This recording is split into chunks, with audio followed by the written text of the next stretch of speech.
Hello, everybody, and welcome to today's Link Live with Career Club. My name is Bob Goodwin, and I'm the founder of Career Club. You're welcome to check us out on the web at Career Club, where we're helping people find careers that matter to them using sales methods and tools in career search. This is a live, so obviously you've got the opportunity to comment, and we would encourage you and welcome you to do that. I also want to say a quick thank you to Heather, who is, as I always say, the brains behind the operations, making sure this all works great. But I want to just sort of jump into it because I'm over the moon with our guest today. The title of today's episode is Lessons in Leadership, and I really can't think of a better guest to have on than our guest today, retired General Ben Hodges. Ben, welcome. Thank you very much, Bob, for the privilege. No, this is really an honor to have you on, sir. So thank you. We're going to ask you a couple icebreaker questions here in just a second. But would you mind just kind of explaining your role today and then your last role in the Army when you were the commanding general in Europe? Sure. I retired from the Army in January 2018.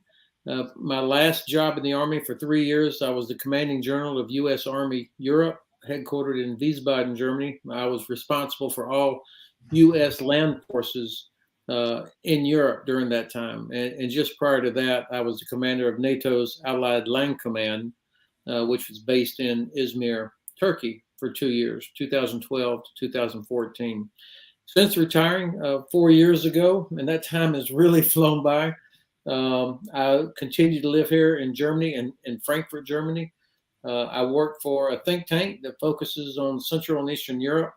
And I also am the NATO senior mentor for logistics. I do some minor consulting. I look for every opportunity to talk to university students and civic organizations to talk about the U.S.-European relationship, why it's important for the U.S. to be in NATO, those kind of things. But my favorite thing that I work on is this project about the first South Carolina Volunteers of African descent. The formation of this unit in the U.S. Army in 1862 marks the beginning of continuous service by African American soldiers in the U.S. Army. And so that's a project that I do with an old friend. Well, that's wonderful. And thank you so much for that. We typically start off these episodes with a little bit of an icebreaker, and you've kind of started to touch on some of it. But just starting off, where were you born and raised? So born in Jacksonville, Florida, way back in 1958. I was raised in Tallahassee, Quincy and Tallahassee, there in North Florida. Awesome. Well, you had me with your Southern accent at the very beginning, and just a little bit. This is a great question. Where did you go to college? I went to the United States Military Academy at West Point. Graduated in 1980. Very proud of our class. We were the first class to have women, and you can be sure it was hell for those women that started in the summer of 1976. It was really, really hard. So I'm proud of them. And we also were the first class to have an African-American as the cadet first captain, Vince Brooks, my roommate. I made him everything he is. And of course, Vince went on to retire as a 4-star after commander of U.S. forces in Korea. So that's my West Point class, and we're still very close, all of us. Well, you should be very proud. And I've already heard diversity come out of this twice so far in your talk. And, we'll pick up a little bit at the tail end of this to explore a little bit more about your passion project. Do you mind just sharing a little bit about your family? Sure. My wife is an amazing German-American woman, a doctor of history that is a consultant herself. My daughter has my 3 perfect grandchildren. They're at West Point now. Her husband is a U.S. Army officer. Wow. And serves on the faculty there at the Military Academy. He was also captain of the Army football team a few years ago, although he never got to beat Navy in his 4 years. So he's got to live with that the rest of his life. Wow. And then my son is a beast of a man. He's about 5 inches and 30 pounds heavier than me and 5 inches taller. And he lives there in Gainesville, Georgia, working with my brother-in-law in traffic control systems. Goodness, well, you've got quite the accomplished family. That's no big surprise. So we had discussed last night, given everything that's going on with the headlines and obviously your expertise in the topic, do you mind just maybe sharing for a couple of minutes for our listeners what's kind of going on in Ukraine, maybe a little bit about how we got here and what the issues are and maybe how you see it playing out?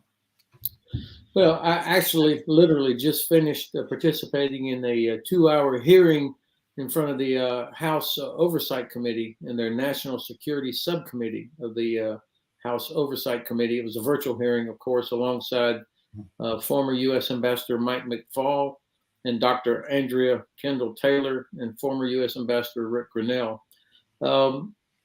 I'd say 3 broad strokes about what's happening.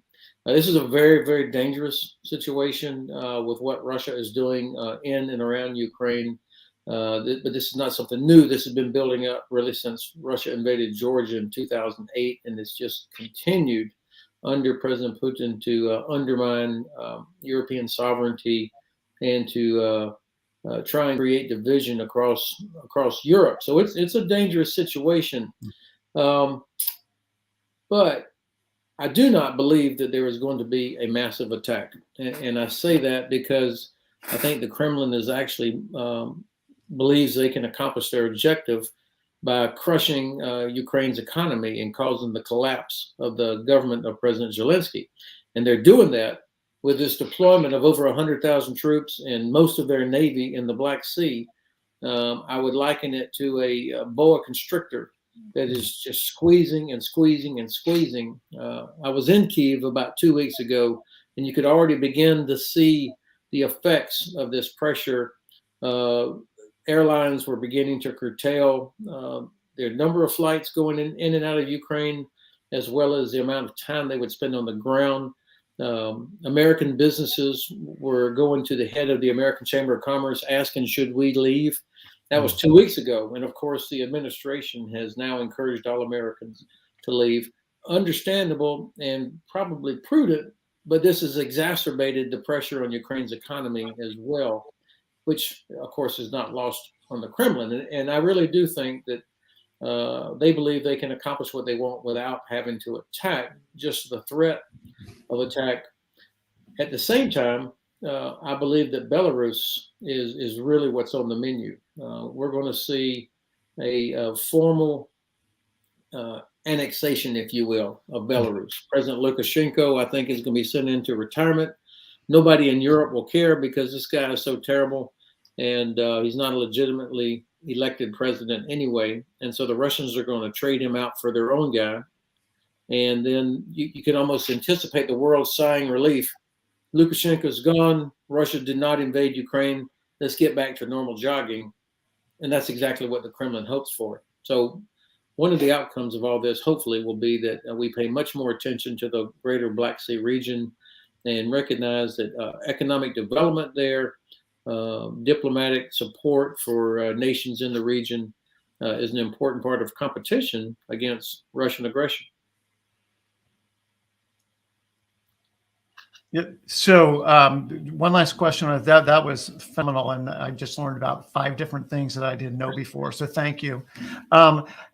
If I understand it correctly, one of Putin's demands is that NATO basically permanently deny Ukraine even the option for membership. Is that your understanding? Is that likely to happen, that Ukraine would be denied membership into NATO? Well, he has said that repeatedly. But that's not really his objective. I mean, what he wants, of course, is to reestablish kind of the old Russian Empire and to have this sphere of influence all around Russia, which would include, by the way, most of Central and Eastern Europe, down through the Black Sea and the Caucasus, and out into Central Asia. So the notion that this is all about the threat of NATO against Russia is a total fairy tale. But he needs some kind of thing to hang his hat on and to tell his own population to justify what he's doing, and also, of course, to distract them from the terrible situation and conditions inside Russia.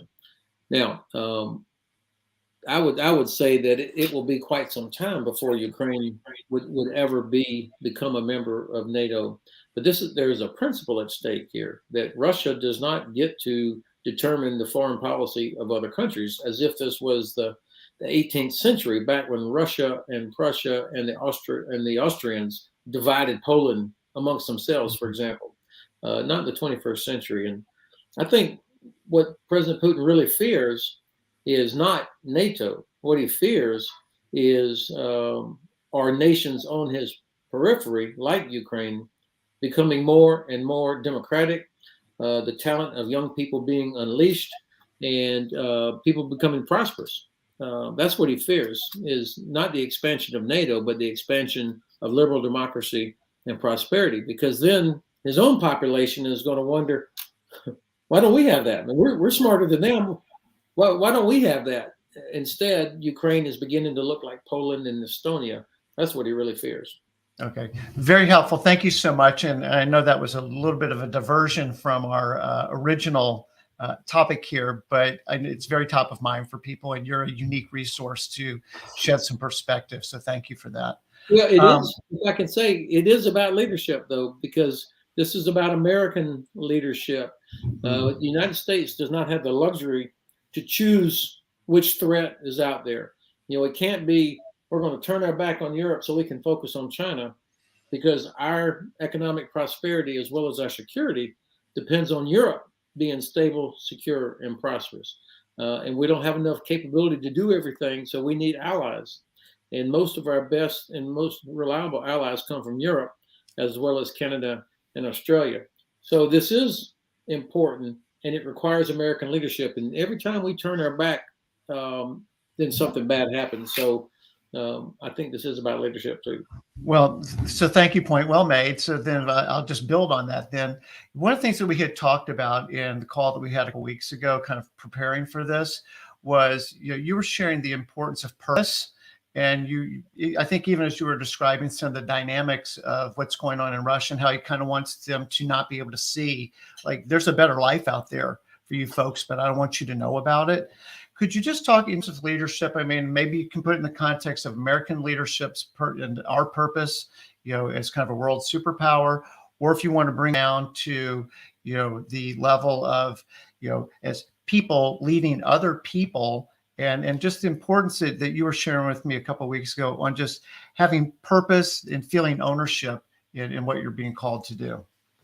I really do think that the first principle of leadership is being willing to accept responsibility. I mean, all of us are going to have different levels of experience and talents and personalities, but regardless of whether you're a backslapping, real loud, gregarious, or the quiet type, physical, emotional, intellectual leader, it's about accepting responsibility and being willing to own versus blame somebody else for the problems. I always was impressed with a young officer or a sergeant that would, in the middle of a really messed up situation, would say, "Sir, that's mine. I'm going to fix that," or "That was my fault." And I'm old enough to recognize when it wasn't really that guy's fault, but I saw what he was doing was trying to. First of all, everybody wanted to get out of the room because of the ass chewing that was going on, and so I'll end this. I'll accept the blame so we can get back to work. And it made me feel better, because then I knew, okay, somebody's going to grip this thing. But then all the other younger people would say, "Wow, did you see the major? He stood up and took one from the boss," and so it elevated his credibility as a leader as well. So accepting responsibility. I had a boss one time tell me, he said, if you're an officer in the U.S. Army, it is your job, no matter where you are, to take charge of all government property in sight. And of course, what he was talking about, if you walked up on a bad situation, whether it's in combat or in garrison somewhere, as an officer, you're expected to own it. You're going to fix it, take charge of it. And you can't blame circumstances. And I have this rock from the site of where George Washington crossed the Delaware, one of the most important moments in the history of our country. You can be sure that George Washington and his soldiers did not have all the resources that they needed. I mean, I would be willing to bet that the boats that they used were not in top condition, nor did his soldiers have proper equipment and shoes. But yet, he said, all right, we have to do this. And that's the example for me, is accepting responsibility.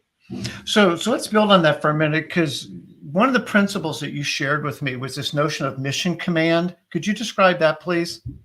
But mission command is what the Army calls how we expect leaders to lead. And it really boils down to telling your subordinates, here's the mission, here's the purpose for what we're doing, and I expect you, no matter what, to get there to that purpose. So I'm going to give you the task. Let me use a combat situation. Seize the hill in order to protect the river crossing that's coming behind you. So the key is the purpose. Protect the river crossing that's coming. And if you get there to the hill and you realize, well, I can't protect the river crossing from here, I can't see anything, but over here is a better place, then in mission command, you would expect the subordinate to retask themselves to go to the other place, as long as they still accomplish the purpose. Mm-hmm. Now that sounds relatively simple, but it takes a lot. First of all, it takes trust. The subordinate has to be confident, okay, General Hodges told me to do this, but I'm going to do something different because I can see here on the ground a better way to do it.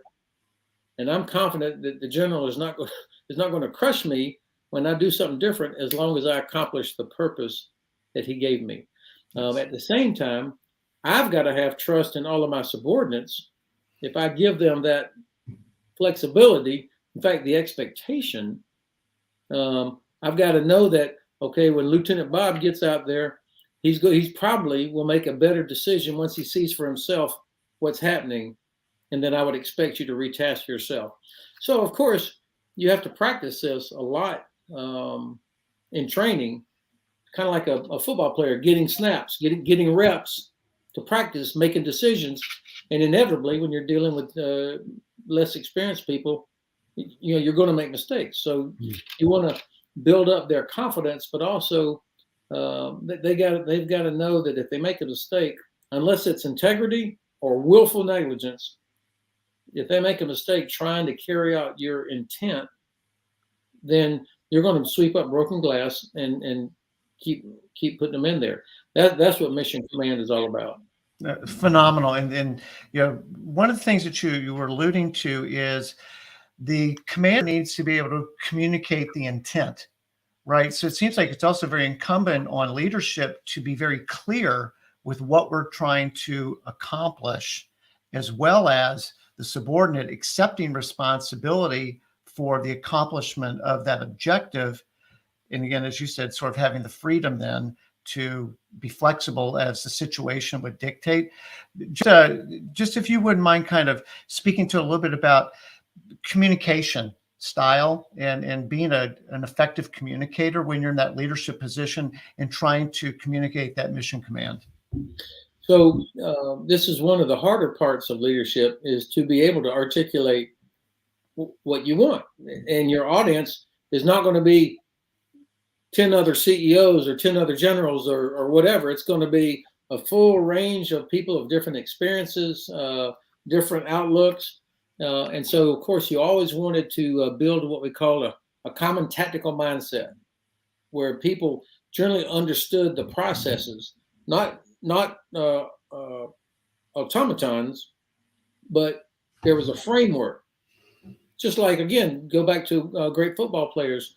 They almost kind of look at each other and know what the other one's thinking. So that's a part of it as well. That comes through practice and repetition, not just by declaration or writing some document when you start off. But you have to recognize who your audience is. I mean, that really is, in addition to having something to say, who is it that you're trying to communicate to or with, recognizing that everybody will receive information in different ways, different filters, and so on. So that tells you right there, you got to make it as clear as possible, and you got to say it as often as possible. And so I had 3 or 4 points that I made every day wherever I was, whether I was out visiting a unit in somewhere in Germany or in Poland, or visiting our allies in Lithuania, or if it was in meetings in garrison, or when I would communicate back to the Pentagon.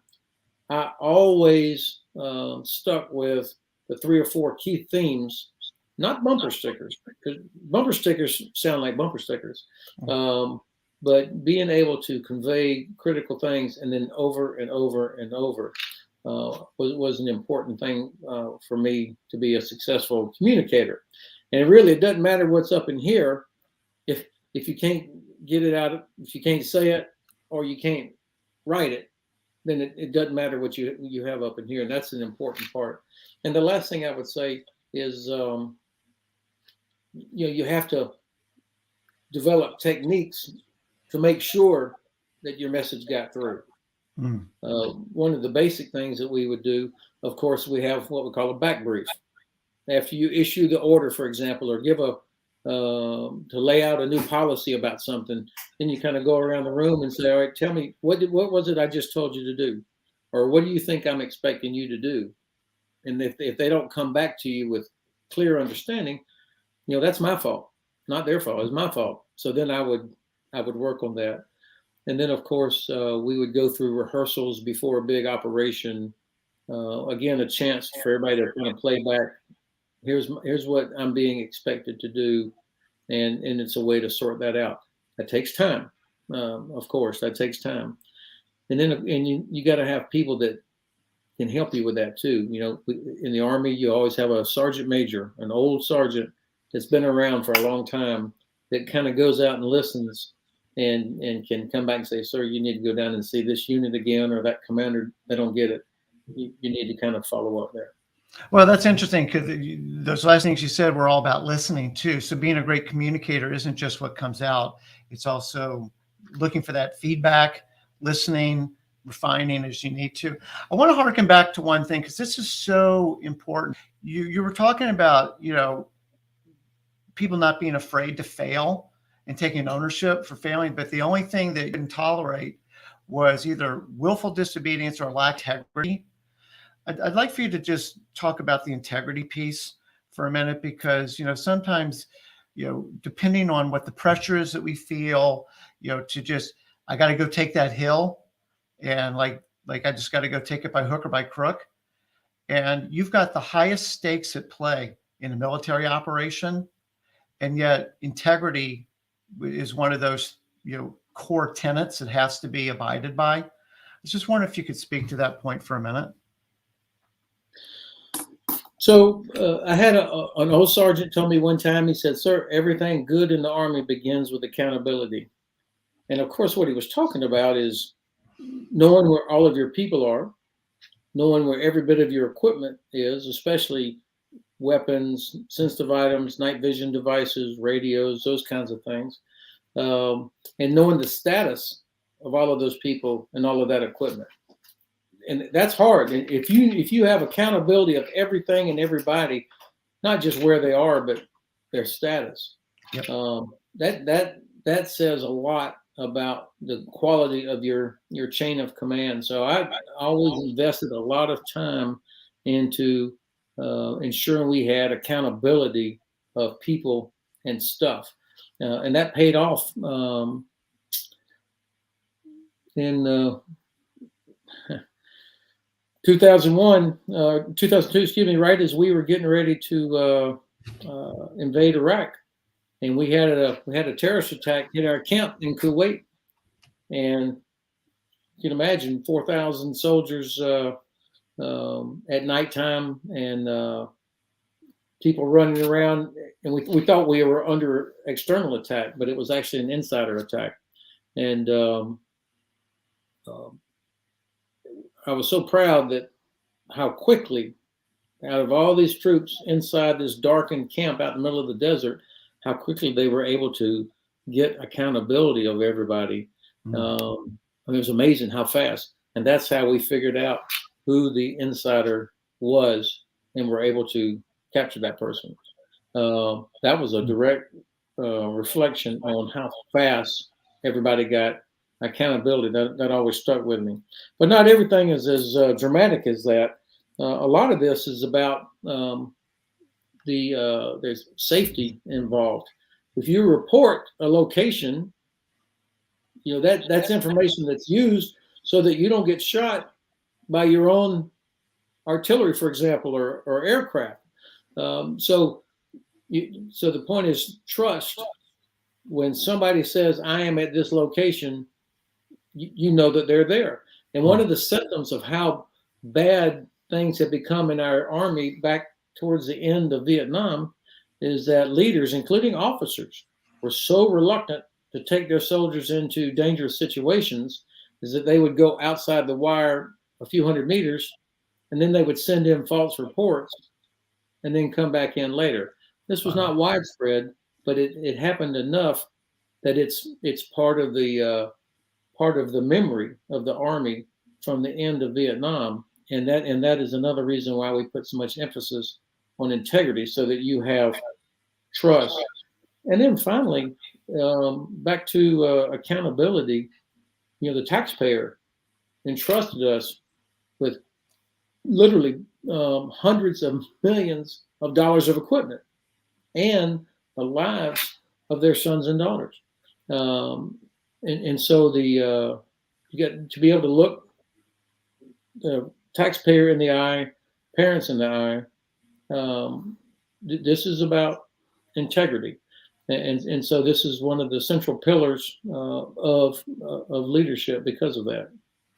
Thank you. So, one of the other areas that obviously is very core to leadership is people development. And as you said, like you're dealing with the full spectrum of people from, their backgrounds and education, training, whatever it is. What were some of the key things that you looked for that, like, this young lady, this young man, they've got it? And how would you go about identifying talent and then developing talent? Well, first of all, you have to believe in talent. I mean, you have to believe that everybody has something. And so for me, the very simplistic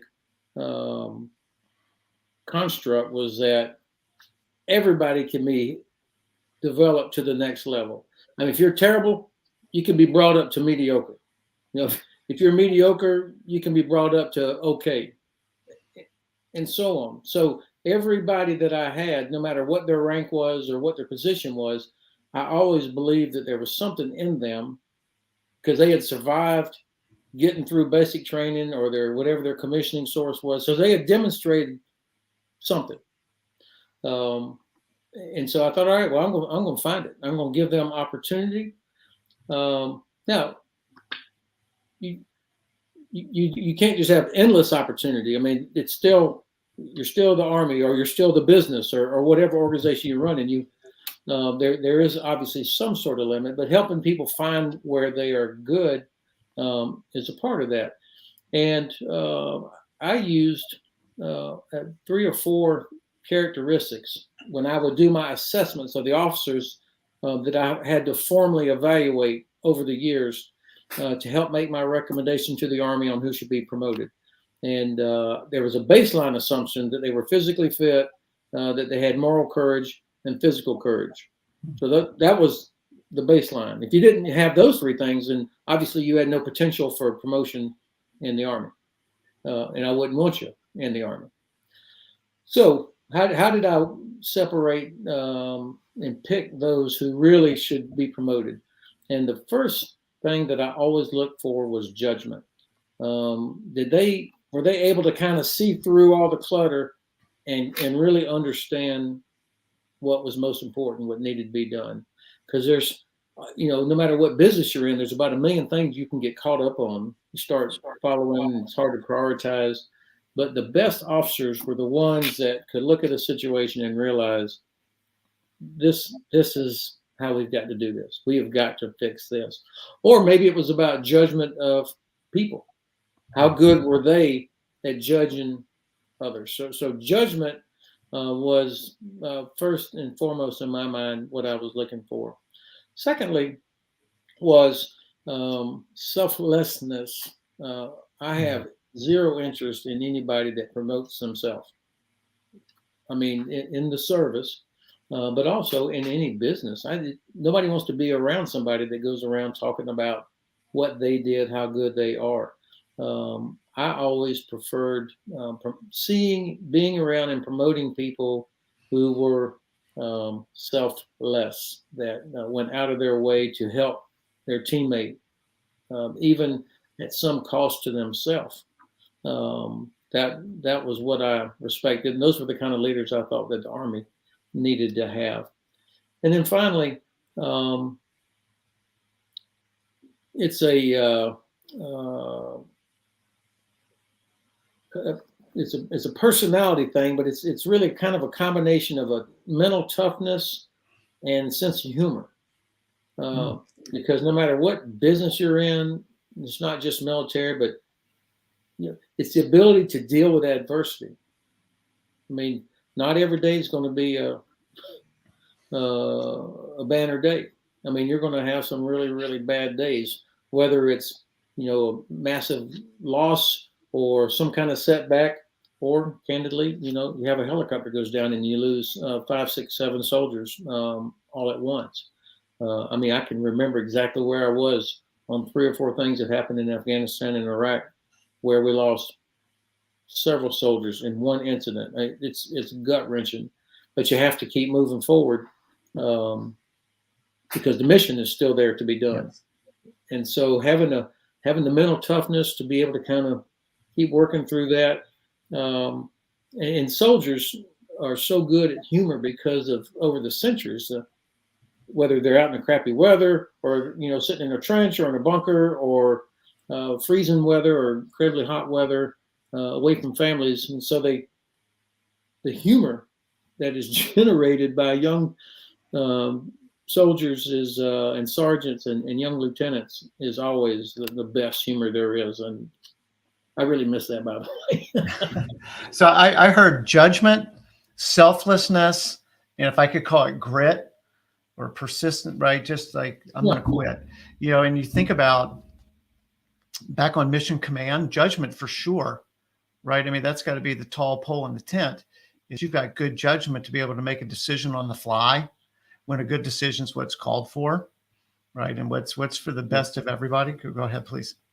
Well, just, the judgment comes from understanding what's going on around you. So being able to take in lots of things that are happening very fast. And by the way, you'll never have perfect information. You could have a gymnasium full of computers. You're not going to have perfect information. That's the nature of war. There's too many factors out there that influence it. So being able to pick through all that and say, okay, I think we found a gap. I think we found a weakness here, or this is a real danger. It's not visible, but I can sense that it's coming. These are the kind of things where you have to have judgment, and that comes. You're partly born with it, but mainly it comes from experience. And it's interesting too, because that notion of imperfect information, war or otherwise, we always live in a world of imperfect information. And, it's an easy out to not take a decision or do an action because, well, sorry, I didn't have enough information. I didn't know this. I didn't know that. Well, Bob, I needed you to make a decision based on what you did know, not what you didn't know at the time. Right. So that to me speaks to judgment, ownership, right?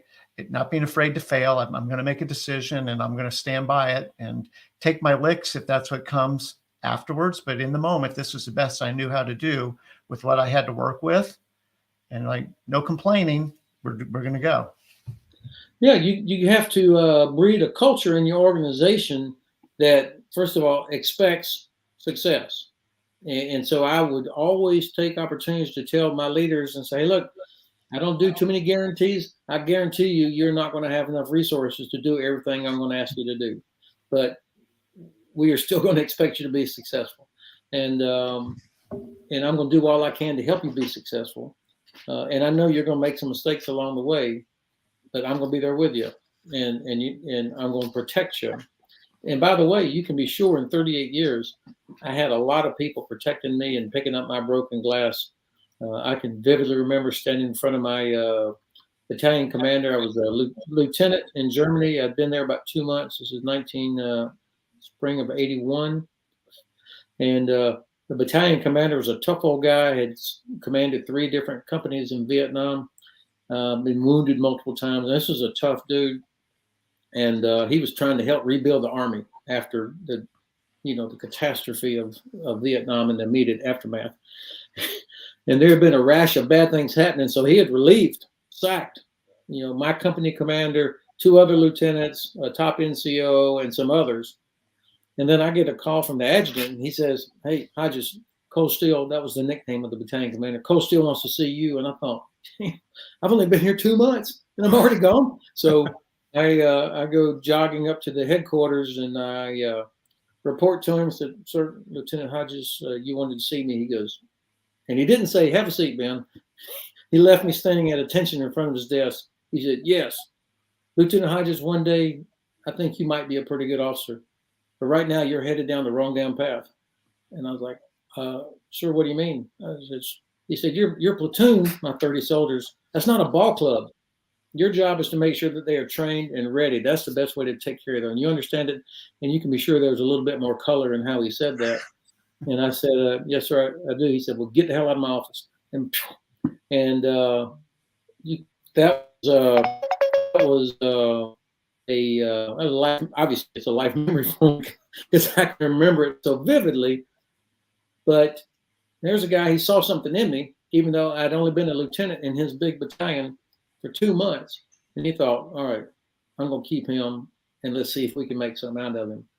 And that's been my experience all the years, where everywhere I went, where, of course, I got scuffed up by different commanders. But they would say, "All right, get back in there." Yeah. Well, so I want to be very mindful of the time because I know you've got a call coming at the top of the hour. Do you mind sharing with the audience just a little bit about your rock collection and maybe one that's really special to you? So that guy, Colonel Powell, I started my rock collection because of him. He was kind of a history guy, and he had found a memorial in the Ardennes, where a lieutenant of the United States Army had been killed in December of 1944 during the Battle of the Bulge. Lieutenant Eric Fisher Wood. This guy was a football player from Princeton University. His father was a general, and Lieutenant Wood was a lieutenant in the artillery there in one of the units that was right at the point where the German counteroffensive in December 44 had hit, and the whole unit was wiped out. It was a disaster for the United States Army at that time, as most people are familiar with the Battle of the Bulge. And thousands of American soldiers killed, captured, ran away. Lieutenant Wood, however, kept up the fight. And for about the next 10 days, he was on his own, killing German stragglers, keeping up the fight, causing problems in the German rear lines, and trying to get American troops back together. Eventually, Lieutenant Wood was surrounded and killed, and the Belgians found his remains, and they erected a monument to this young American soldier. So my battalion commander knew the story, found the place, and picked up 30 rocks from the site of that monument, and came back and gave one to every lieutenant in the battalion and said, "That's what I expect of you. In the absence of orders, figure out what your orders should be and go do it." So I've had that rock on with me ever since then. Of course, that would be 1982. And so then the idea of telling stories was more effective if you wanted people to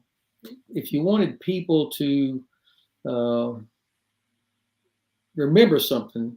I think we all remember stories better than we do, "I want you to do this."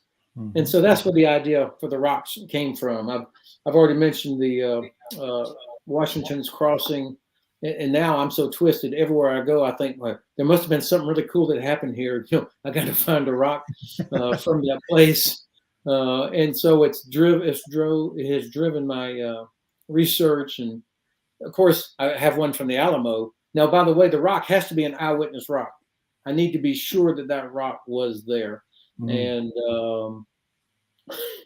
well, you can be sure though, at the Alamo, which is now in the middle of downtown San Antonio, there's no rocks laying around on the ground that would have been there at the time. So my choice was to chip off a piece of the old Alamo, which I would still be in jail if that had happened.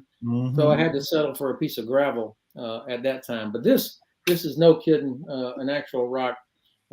This one is from the Battle of Waterloo, Hougoumont Farm, which is on Napoleon's or Wellington's right flank.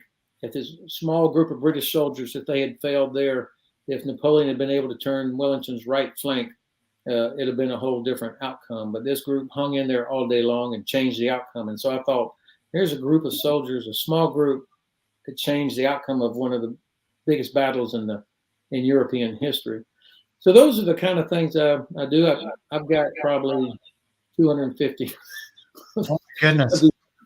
I think my kids are worried that they're going to get stuck with them when I'm gone. So.